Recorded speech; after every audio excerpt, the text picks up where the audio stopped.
Vamos ouvir o nosso senador Roberto Requião. O senhor fica à vontade. Quer falar daqui ou lá da tribuna? Da tribuna? 15 minutos, tá bom, senador? Tá bom, né?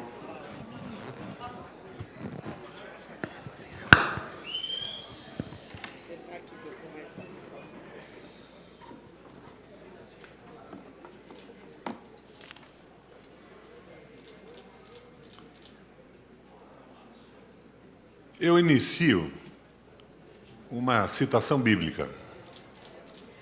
Não se pode servir a Deus e a Mamon. Não se pode servir a dois senhores. Na Bíblia, Mamon é uma palavra em hebraico que significa dinheiro. Não é nem outro Deus, muito menos o diabo. Não se pode servir a Deus e ao dinheiro. Não se pode servir ao povo e ao dinheiro. Essa luta é antiga, ela tem registro bíblico. O capital se opondo ao trabalho. Eu era estudante ainda e fui candidato à prefeitura de Curitiba e lembro que nos palanques eu usava uma figura que era mais ou menos assim. Um tronco partido por um raio, rojado à beira de uma estrada, é apenas um tronco. Até que o homem, com a sua inteligência e o seu trabalho, se debruce sobre ele e o transforme num bem econômico. Numa tábua de passar roupa, numa mesa, numa cadeira. É só o trabalho e a inteligência do homem aplicada pelo trabalho que produz riqueza.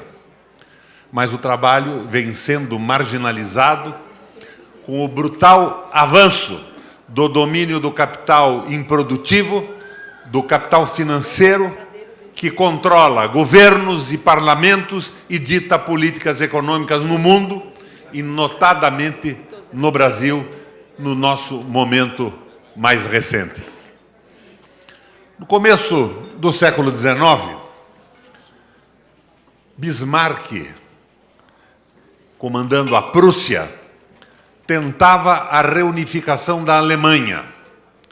Mas chega ao Bismarck uma análise do economista alemão, que já havia morrido, mas que havia analisado a situação política daquele momento, do século anterior e daquele começo de século, Johann Fichte, que dizia o seguinte: a burguesia derrubou a nobreza, porque a nobreza vivia suportada nos direitos hereditários e a burguesia, pelo trabalho e pela criatividade, acumulava capital.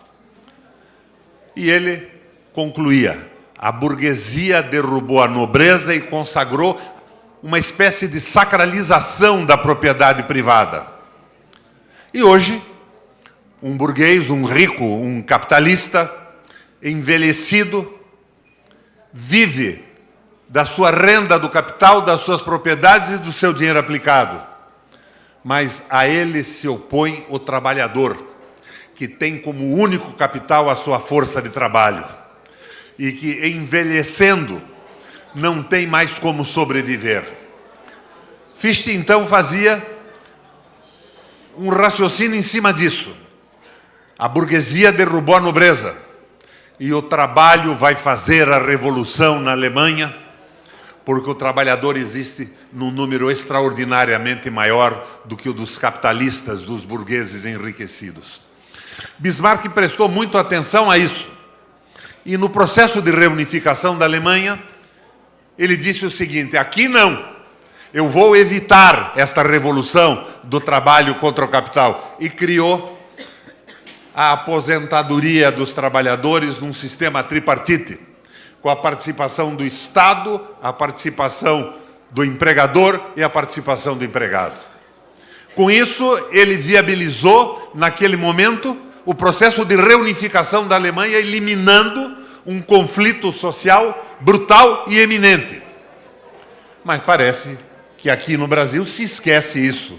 e a prevalência absoluta do capital vadio, do capital financeiro, que não produz uma peça de uma máquina, o botão de uma roupa, uma camisa ou um sapato, passa a dominar a gestão do Estado e a massacrar os trabalhadores.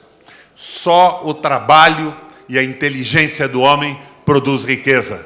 E o domínio do capital financeiro tem que ser condenado hoje com a mesma veemência com que foi condenado na Bíblia. Se não me engano, o patrus Mateus.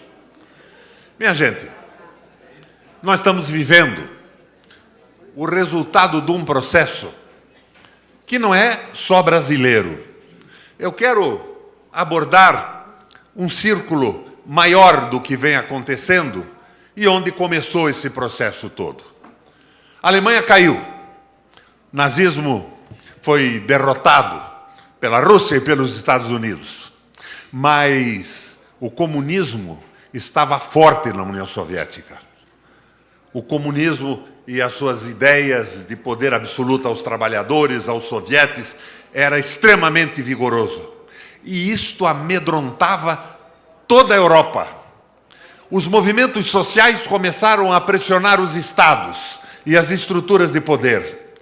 E daí surge o que nós chamaríamos hoje, Bresser, de social-democracia. As mulheres readquirem o seu direito, ou adquirem o seu direito ao voto, os trabalhadores conseguem conquistas significativas, as minorias passam a participar da vida política e o capital financeiro, que dominava a estrutura pública de forma absoluta, vai perdendo espaço. Mas, de repente, diria o Guimarães Rosa, não mais que de repente, a União Soviética alui. Primeiro com a glasnost era o degelo. Depois com a perestroika. Perestroika é reconstrução.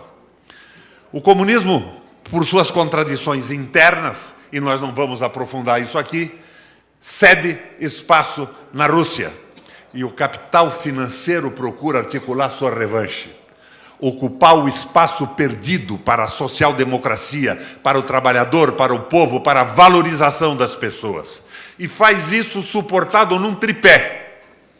Primeiro ponto de apoio desse tripé: a precarização do Estado, com poderes conferidos de forma quase absoluta aos bancos centrais. É o capital financeiro comandando a estrutura econômica dos países.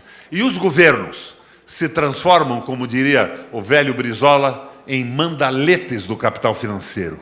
Prepostos, feitores, para reprimir a revolta das populações, das mulheres, das minorias e dos trabalhadores contra a supressão dos seus direitos. Isso acontece no Brasil hoje. Todo dia vocês veem ainda parlamentares propondo a autonomia do Banco Central, dominado de forma absoluta pelos interesses financeiros e pelos grandes bancos.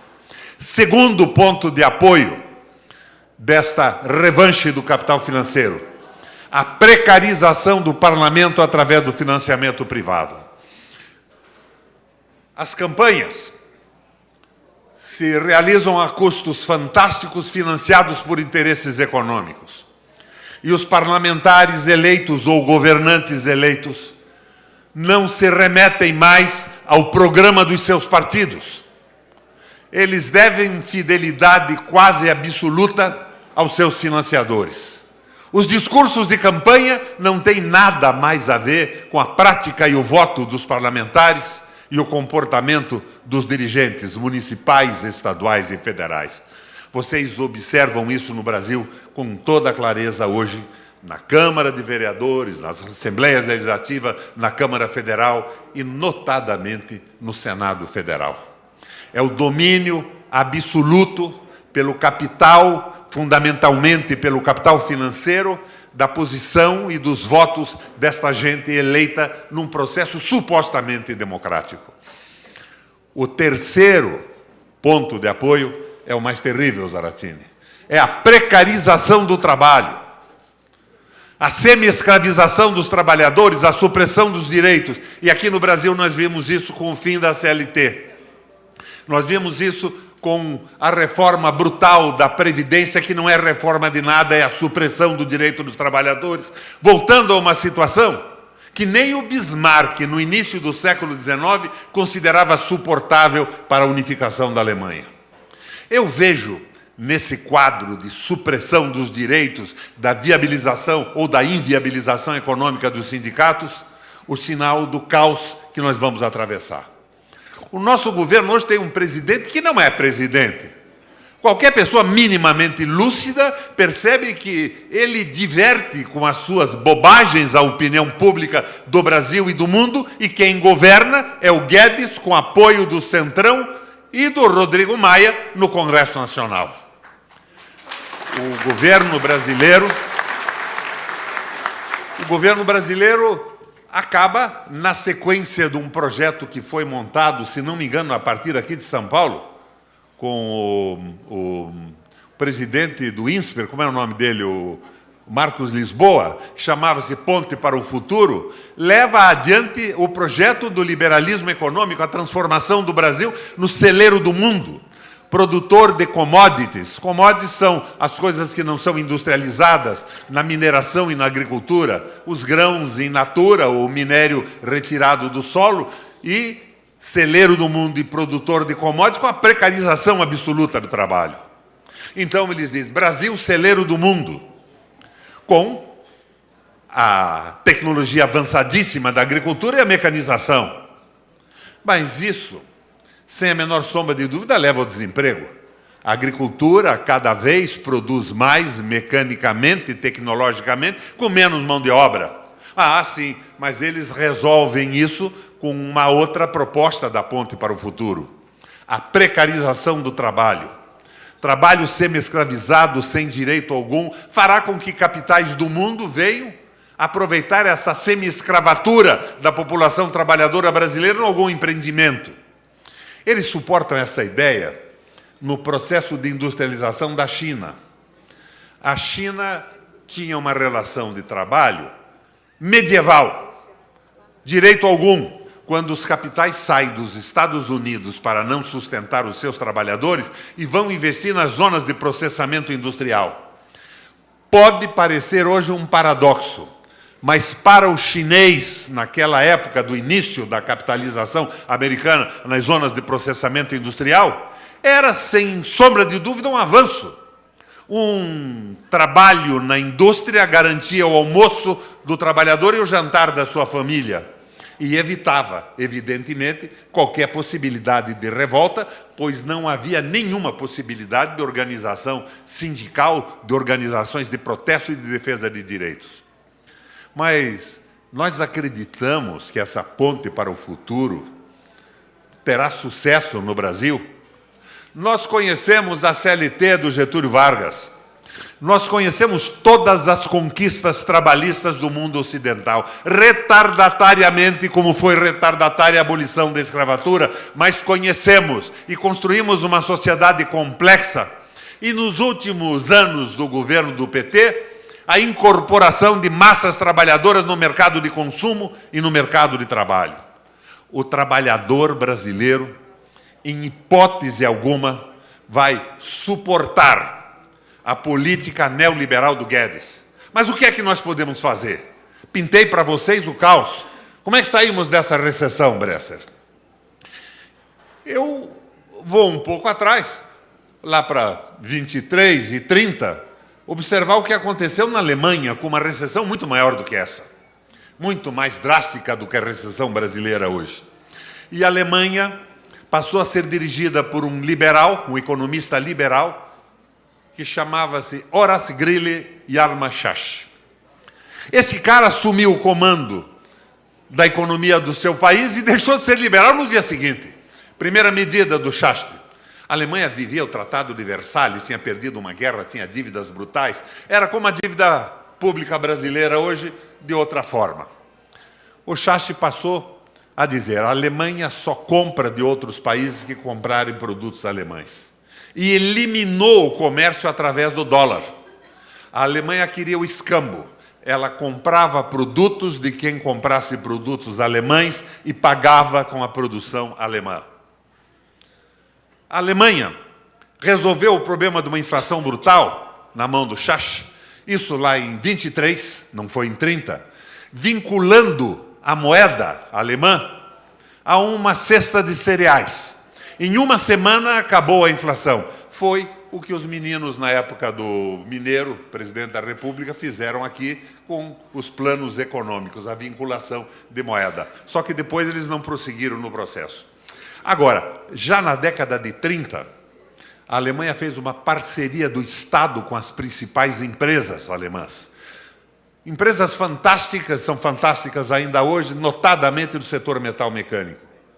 E criou uma moeda não moeda para financiar o desenvolvimento econômico e o restabelecimento da infraestrutura do país. Chamava-se MEFO, esse nome porque vinculado ao setor metal mecânico. Pegou a tal remuneração da rolagem da dívida pública, que hoje chama-se no Brasil taxa Selic, na época não tenho ideia de como se chamava, e reduziu a quase zero. A moeda alemã não era conversível, eles não podiam tirar o dinheiro da Alemanha e aplicar em outro país, como se faz hoje com o dólar, quando circula o dólar em todas as transações comerciais. E os capitalistas alemães gritaram alto: meu Deus, se nós não podemos remunerar os nossos recursos na rolagem da dívida, ele vai virar pó. Nós não teremos nenhuma condição mais de sustentar o nosso poderio econômico. O Schacht disse: não. O Estado alemão está emitindo um título, uma moeda não moeda, que se chama MEFO, e que remunera o capital de vocês em 4,5% ao ano, era a taxa magnífica na época, se vocês investirem nos projetos de parceria do governo alemão com as grandes empresas na recuperação da infraestrutura da Alemanha. E foi dessa forma, que não numa semana, como no caso da moeda acabou com a inflação, mas em 6 meses acabou o desemprego. O que eu estou tentando expor a vocês? Não estou defendendo o governo alemão, que apesar da recuperação econômica, mergulhou na boçalidade absoluta do nazismo, mas mostrando que a recessão foi dominada com investimentos públicos deficitários, de certa forma, e com a participação pesada do Estado, senão jamais a Alemanha teria retomado ao círculo virtuoso do desenvolvimento. Bom, mas nos Estados Unidos, à época, era mais ou menos a mesma coisa. A recessão americana era brutal. Eu tenho certeza que vocês já assistiram filmes, reportagens de jornais, comentários de rádio sobre o desespero de banqueiros norte-americanos se jogando um suicídio premeditado de um andar alto de um edifício, porque a economia tinha aluído completamente. Os Estados Unidos deu uma olhada no que o Schacht tinha feito na Alemanha. Passou a pensar pela cabeça do Roosevelt, que era o presidente da República, e também pela cabeça do Keynes, John Maynard Keynes. Mas, fundamentalmente, o que fez os Estados Unidos foi começar o que eles chamaram de New Deal, novo projeto, a partir de uma iniciativa do empresário norte-americano que nem era muito progressista. No passado tinha sido até admirador do Hitler, Henry Ford. O Ford partia do seguinte princípio: não se aumenta a produtividade do trabalho aumentando a carga horária do trabalhador. A produtividade tem que ser aumentada pela especialização do trabalhador. E pegou essa ideia taylorista do economista Taylor, jogou numa linha de montagem. Um grupo fundia o motor, o outro usinava a caixa de troca, o outro montava a lataria, e trabalhadores especializados melhoravam notadamente a qualidade com uma velocidade inigualável. Aquilo contaminou a economia americana. À época, a economia americana era complexa como é a nossa hoje, Bressa. E então, o Roosevelt se entusiasmou e quis conceder ao Henry Ford a maior comenda da história americana a um empresário que, segundo ele, estaria dado o caminho da solução para o fim do desemprego e da recessão. Henry Ford recusou a homenagem. E o presidente pergunta: mas por que você recusa? E o Ford responde: recuso, porque esse aumento da produtividade que está sendo repetido na complexidade da sociedade econômica americana vai inviabilizar definitivamente o fim da recessão. Mas por quê? Porque nós estamos aumentando a produtividade e não temos consumo. Nós não temos para quem vender. E as empresas que entrarem genialmente no taylorismo fordista vão quebrar por falta de consumidores. Meu Deus, o que eu faço? Ele dá então a resposta exatamente contrária à estupidez do Guedes, da Ponte para o Futuro, do Temer e desta canalha toda que vem dominando a economia brasileira. O Ford propõe com toda clareza, presidente Roosevelt, diminua por lei a carga horária, você incorporará um número maior de trabalhadores no mercado de trabalho. E por lei aumente os salários, que você estará dessa forma recuperando a capacidade de consumo do país. E aí começou o New Deal. Mas depois disso, o Estado, deficitariamente, a maioria das vezes, investe em portos, em estradas, em plantas de geração de energia, e os Estados Unidos retornam ao círculo virtuoso do desenvolvimento.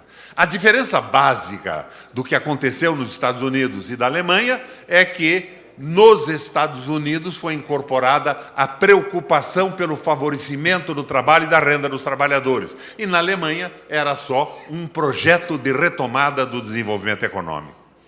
O que eu estou dizendo a vocês é que o Brasil tem solução muito clara. Tem que enfrentar o problema do emprego. E esta frente da soberania tem como finalidade básica trazer esse tipo de informação e mostrar o que está acontecendo no mundo, esta revanche do capital financeiro que nos atinge, o domínio dos banqueiros, o fato de que o Bolsonaro não é governador nem presidente de nada, é um fantoche que está divertindo a população. Divertindo, Bresser, do italiano divertere, desviar do que realmente importa, enquanto Paulo Guedes, os liberais e os detentores do capital financeiro vão levando a esse Congresso Nacional subalterno as suas ideias que vão virando leis. A frente da soberania tem que se constituir numa frente ampla de resistência à austeridade do governo federal, como, por exemplo, fez Portugal. Portugal montou uma frente de esquerda que, como incorporava em determinado momento o Partido Comunista e o Partido Socialista, que eram inimigos históricos na política portuguesa, passou a ser criticada e ironizada pela direita com o nome de geringonça.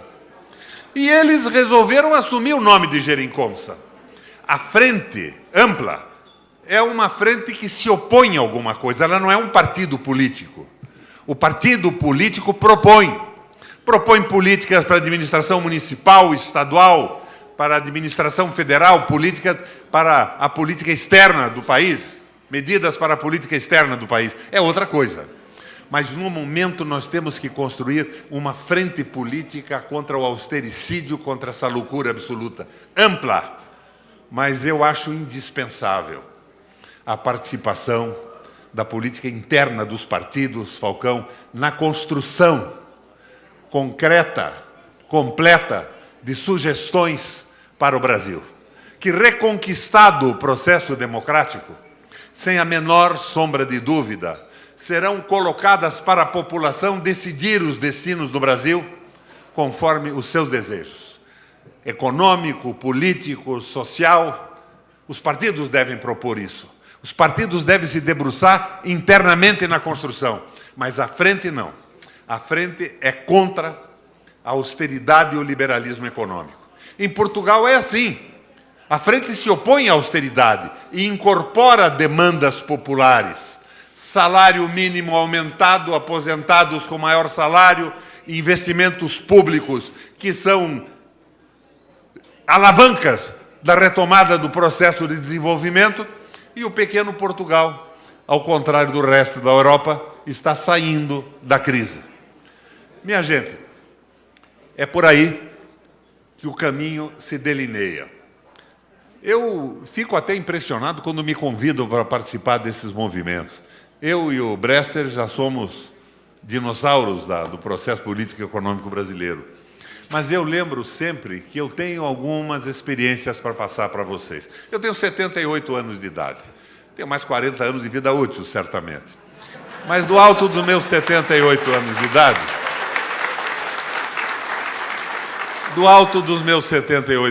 idade, eu participei em 68 do movimento dos estudantes na França. Rudi Deuter, Régis Debray, Marshall McLuhan, um movimento fantástico que mobilizou a França e impressionou o mundo. Mas este movimento, além dessa revolta mais ou menos objetal, conseguiu derrubar o ministro da Educação, Petrus. Não fez mais do que isso, porque faltou a organização partidária na retaguarda, propondo modificações viáveis e profundas, possíveis na estrutura. Que tipo de modificação o Requião vem propor para vocês aqui?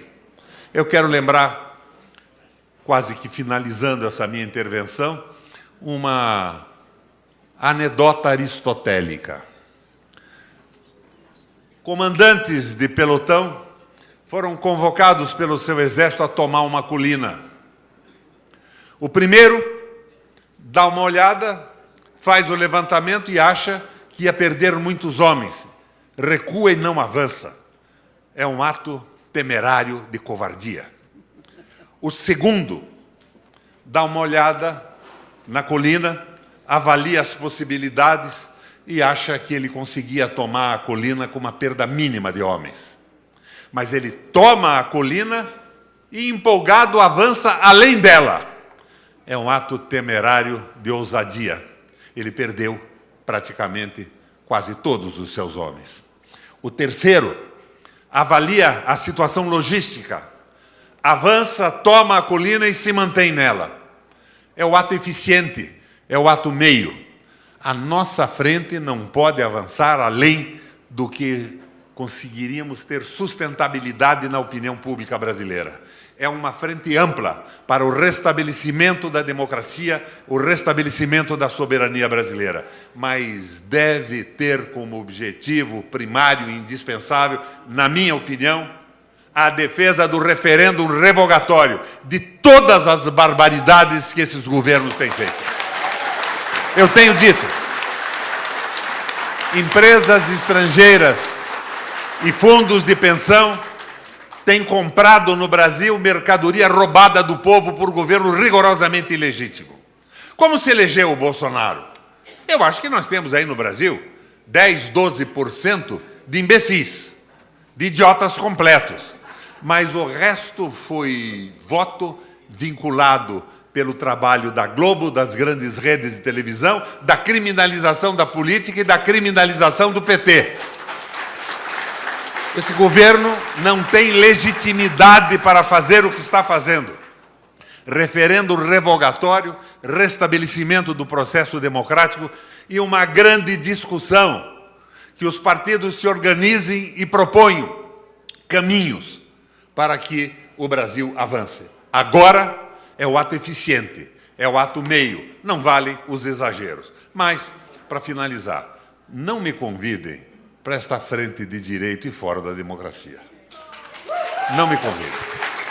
Eu não tenho terno social chique e eu considero que esta frente composta por golpistas, por fascistas, por pessoas que propõem, como Maia, por exemplo, o fim da justiça do trabalho para desamparar de maneira absoluta os trabalhadores do país, deseja nada mais, nada menos do que impunidade para os seus próprios crimes. Não me oponho que eles se organizem, nada contra que se manifestem, mas eu acho que a frente verdadeira, democrática, política dos trabalhadores e dos liberais do Brasil é outra, e não se vincula à ditadura, ao entreguismo e a esse assassinato da soberania nacional. É esse o nosso movimento, gente. Obrigado pela atenção.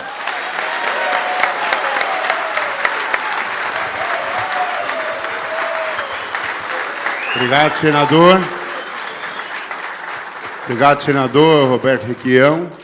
Só para dizer, um dos desafios dessa frente em defesa das empresas de soberania nacional, é fazer em todos os estados brasileiros o que está acontecendo aqui hoje, não é isso? Bem, senadora? O desafio é fazer esse debate em todos os estados brasileiros, como estamos fazendo aqui hoje. Então, esse é um dos desafios dessa frente suprapartidária pela soberania nacional das empresas. Barba, veja o que eu acho. Eu tenho certeza absoluta de que este governo cai. Eu tenho certeza absoluta que esse liberalismo econômico, pelos exemplos históricos, não vai a lugar algum, não vai gerar emprego, vai gerar concentração de renda. E eu tenho certeza absoluta que o povo brasileiro não é o chinês do começo do século passado, que não tinha direito algum e que achava que a possibilidade do emprego era suficiente. Vai cair.